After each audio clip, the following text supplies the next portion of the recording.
श्रीगणेशाय नमः। वागर्थाविव सम्पृक्तौ वागर्थप्रतिपत्तये जगतः पितरौ वन्दे पार्वती परमेश्वरौ। श्रीमद्भागवत महापुराण दशम स्कंध 80वां अध्याय। श्री कृष्ण के द्वारा सुदामा जी का स्वागत। ओम नमो भगवते वासुदेवाय। राजोवाच भगवन् यानि चान्यानि मुकुन्दस्य महात्मनः वीर्याण्यनन्तवीर्यस्य श्रोतुमिच्छामहे प्रभो। को नु श्रुत्वा सकृद्ब्रह्मन् नुत्तमसलोकसत्कथाः विरमेत विशेषज्ञो विषण्णः काममार्गणैः। राजा परीक्षित ने पूछा, भगवान प्रेम और मुक्ति के दाता परब्रह्म परमात्मा भगवान श्री कृष्ण की शक्ति अनंत है, इसलिए उनकी माधुर्य और ऐश्वर्य से भरी लीलाएं भी अनंत हैं। अब हम उनकी दूसरी लीलाएं जिनका वर्णन आपने अब तक नहीं किया है सुनना चाहते हैं। ब्रह्मन यह जीव विषय सुख को खोजते खोजते अत्यंत दुखी हो गया है। वे बाण की तरह इसके चित्त में चुभते रहते हैं। ऐसी स्थिति में ऐसा कौन सा रसिक रस का विशेषज्ञ पुरुष होगा जो बार बार पवित्र कीर्ति भगवान श्री कृष्ण की मंगलमयी लीलाओं का श्रवण करके भी उनसे विमुख होना चाहेगा। जो वाणी भगवान के गुणों का गान करती है वही सच्ची वाणी है, वे ही हाथ सच्चे हाथ हैं जो भगवान की सेवा के लिए काम करते हैं। वही मन सच्चा मन है जो चराचर प्राणियों में निवास करने वाले भगवान का स्मरण करता है। और वे ही कान वास्तव में कान कहने योग्य हैं जो भगवान की पुण्यमयी कथाओं का श्रवण करते हैं।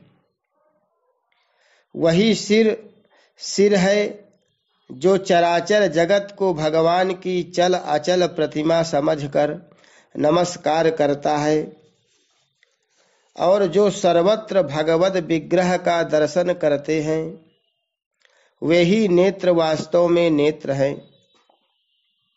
शरीर के जो अंग भगवान और उनके भक्तों के चरणोदक का सेवन करते हैं वे ही अंग वास्तव में अंग हैं। सच पूछिए तो उन्हीं का होना सफल है। सूत जी कहते हैं, शौनकादि ऋषियों, जब राजा परीक्षित ने इस प्रकार प्रश्न किया तब भगवान श्री सुखदेव जी का हृदय भगवान श्री कृष्ण में ही तल्लीन हो गया। उन्होंने परीक्षित से इस प्रकार कहा। श्री सुखदेव जी ने कहा, परीक्षित, एक ब्राह्मण भगवान श्री कृष्ण के परम मित्र थे। वे बड़े ब्रह्म ज्ञानी, विषयों से विरक्त, शांत चित्त और जितेंद्रिय थे। वे गृहस्थ होने पर भी किसी प्रकार का संग्रह परिग्रह न रखकर प्रारब्ध के अनुसार जो कुछ मिल जाता उसी में संतुष्ट रहते थे। उनके वस्त्र तो फटे पुराने थे ही, उनकी पत्नी के भी वैसे ही थे।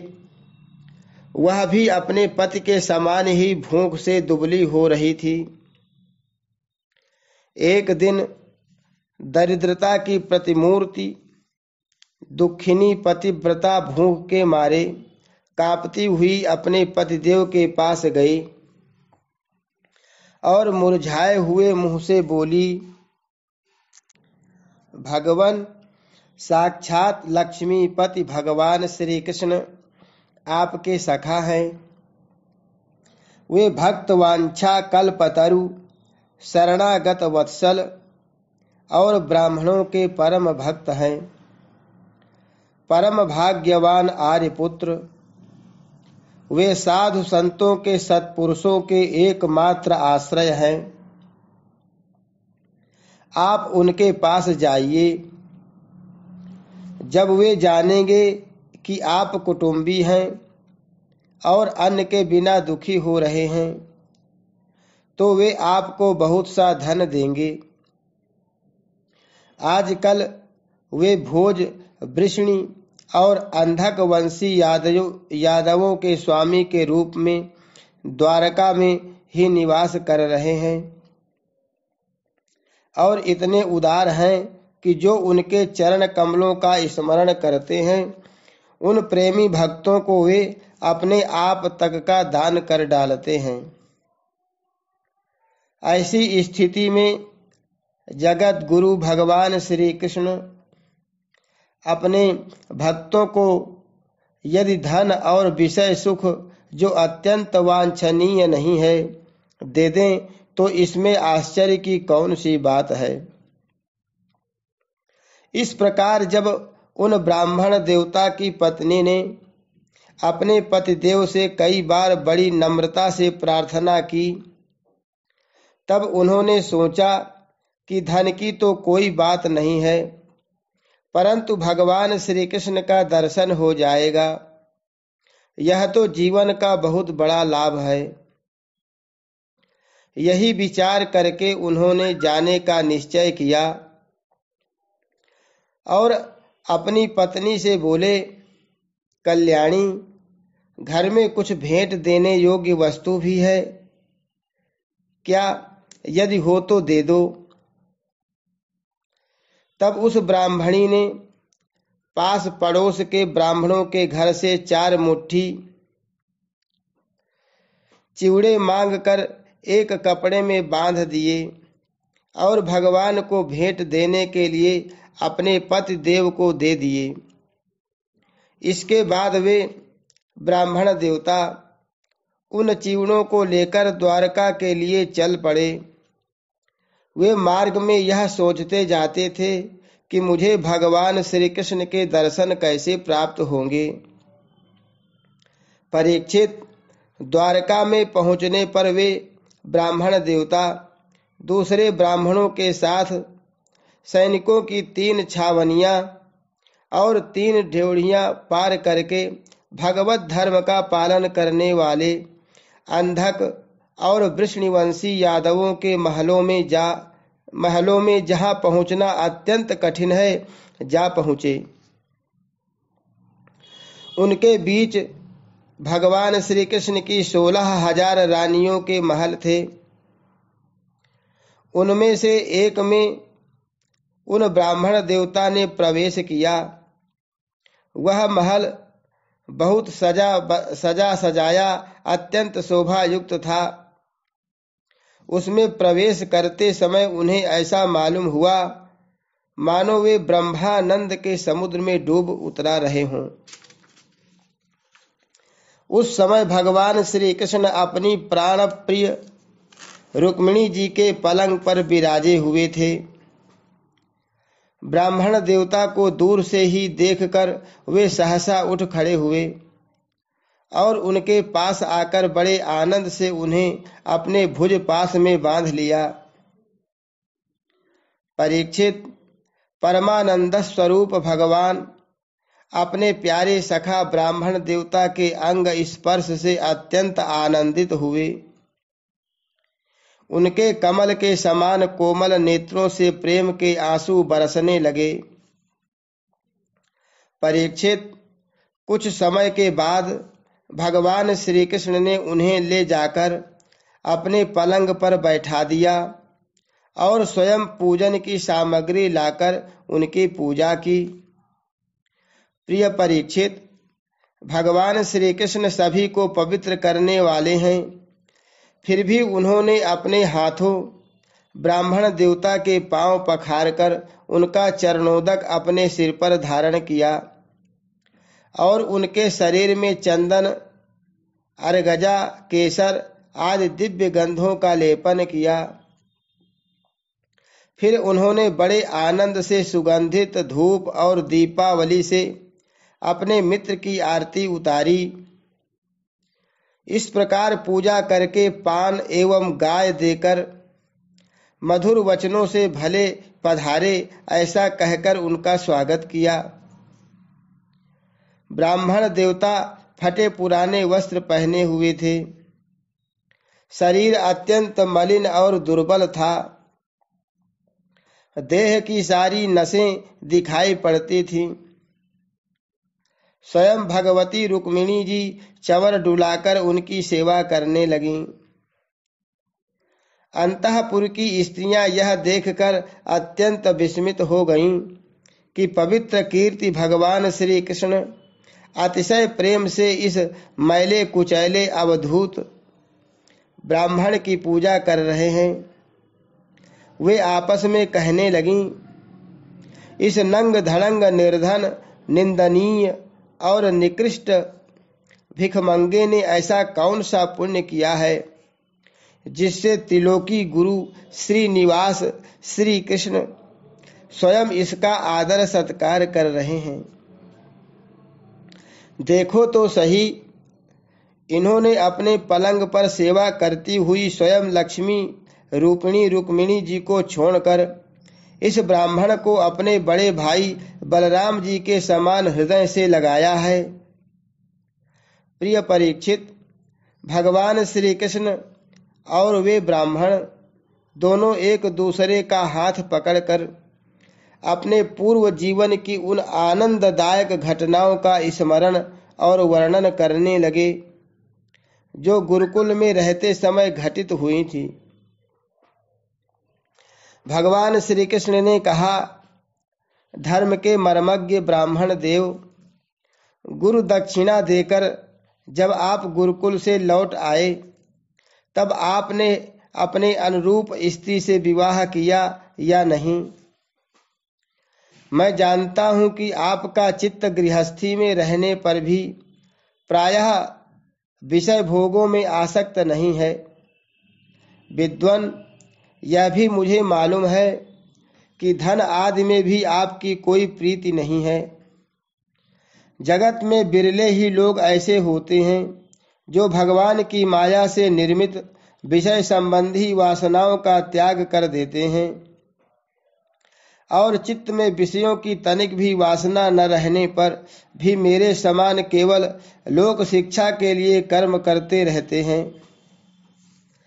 ब्राह्मण शिरोमणे, क्या आपको उस समय की बात याद है जब हम दोनों एक साथ गुरुकुल में निवास करते थे? सचमुच गुरुकुल में ही दुजातियों को अपने ज्ञातव्य वस्तु का ज्ञान होता है, जिसके द्वारा वे अज्ञानांधकार से पार हो जाते हैं। मित्र, इस संसार में शरीर का कारण जन्मदाता पिता प्रथम गुरु है। इसके बाद उपनयन संस्कार करके सत्कर्मों की शिक्षा देने वाला दूसरा गुरु है। वह मेरे ही समान पूज्य है। तदनंतर ज्ञानोपदेश करके परमात्मा को प्राप्त कराने वाला गुरु तो मेरा स्वरूप ही है। वर्णाश्रमियों के ये 3 गुरु होते हैं। मेरे प्यारे मित्र, गुरु के स्वरूप में स्वयं मैं हूँ। इस जगत में वर्णाश्रमियों में जो लोग अपने गुरुदेव के उपदेशानुसार अनायास ही भवसागर पार कर लेते हैं, वे अपने स्वार्थ और परमार्थ के सच्चे जानकार हैं। प्रिय मित्र, मैं सबका आत्मा हूँ, सबके हृदय में अंतर्यामी रूप से विराजमान हूँ। मैं गृहस्थ के धर्म पंच महायज्ञ आदि से, ब्रह्मचारी के धर्म उपनयन वेदाध्ययन आदि से, वानप्रस्थी के धर्म तपस्या से और सब ओर से उपरत हो जाना, इस सन्यासी के धर्म से भी उतना संतुष्ट नहीं होता जितना गुरुदेव की सेवा शुश्रूषा से संतुष्ट होता हूँ। ब्रह्मन, जिस समय हम लोग गुरुकुल में निवास कर रहे थे, उस समय की वह बात आपको याद है क्या? जब हम दोनों को एक दिन हमारी गुरु पत्नी ने ईंधन लाने के लिए जंगल में भेजा था। उस समय हम लोग एक घोर जंगल में गए हुए थे और बिना ऋतु के ही बड़ा भयंकर आंधी पानी आ गया था। आकाश में बिजली कड़कने लगी थी। तब तक सूर्यास्त हो गया। चारों ओर अंधेरा ही अंधेरा फैल गया। धरती पर इस प्रकार पानी ही पानी हो गया कि कहाँ गड्ढा है कहाँ किनारा, इसका पता ही नहीं चलता था। वह वर्षा क्या थी, एक छोटा मोटा प्रलय ही था। आंधी के झटकों और वर्षा की बौछारों से हम लोगों को बड़ी पीड़ा हुई। दिशा का ज्ञान नहीं रहा। हम लोग अत्यंत आतुर हो गए और एक दूसरे का हाथ पकड़कर जंगल में इधर उधर भटकते रहे। जब हमारे गुरुदेव सांदीपन मुनि को इस बात का पता चला, तब वे सूर्योदय होने पर अपने शिष्य हम लोगों को ढूंढते हुए जंगल में पहुंचे और उन्होंने देखा कि हम अत्यंत आतुर हो रहे हैं। वे कहने लगे, आश्चर्य है, आश्चर्य है पुत्रों, तुम लोगों ने हमारे लिए अत्यंत कष्ट उठाया। सभी प्राणियों को अपना शरीर सबसे अधिक प्रिय होता है, परंतु तुम दोनों उसकी भी परवाह न करके हमारी सेवा में ही संलग्न रहे। गुरु के ऋण से मुक्त होने के लिए सत शिष्यों का इतना ही कर्तव्य है कि वे विशुद्ध भाव से अपना सब कुछ और शरीर भी गुरुदेव की सेवा में समर्पित कर दें। द्विज शिरोमणियों, मैं तुम लोगों से अत्यंत प्रसन्न हूँ। तुम्हारे सारे मनोरथ, सारी अभिलाषाएं पूर्ण हों और तुम लोगों ने हमसे जो वेदाध्ययन किया है वह तुम्हें सर्वदा कंठस्थ रहे तथा इस लोक एवं परलोक में कहीं भी निष्फल न हो। प्रिय मित्र, जिस समय हम लोग गुरुकुल में निवास कर रहे थे, हमारे जीवन में ऐसी ऐसी अनेक घटनाएं घटित हुई थीं।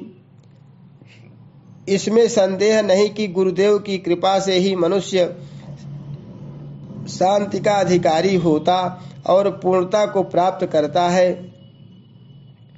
ब्राह्मण देवता ने कहा, देवताओं के आराध्य देव जगत गुरु श्री कृष्ण, भला अब हमें क्या करना बाकी है, क्योंकि आपके साथ जो सत्य संकल्प परमात्मा है, हमें गुरुकुल में रहने का सौभाग्य प्राप्त हुआ था। प्रभो, छंदोमय वेद धर्म अर्थ काम मोक्ष चतुर्विध पुरुषार्थ के मूल स्रोत हैं और वे हैं आपके शरीर। वही आप वेदाध्ययन के लिए गुरुकुल में निवास करें। यह मनुष्य लीला का अभिनय नहीं तो और क्या है।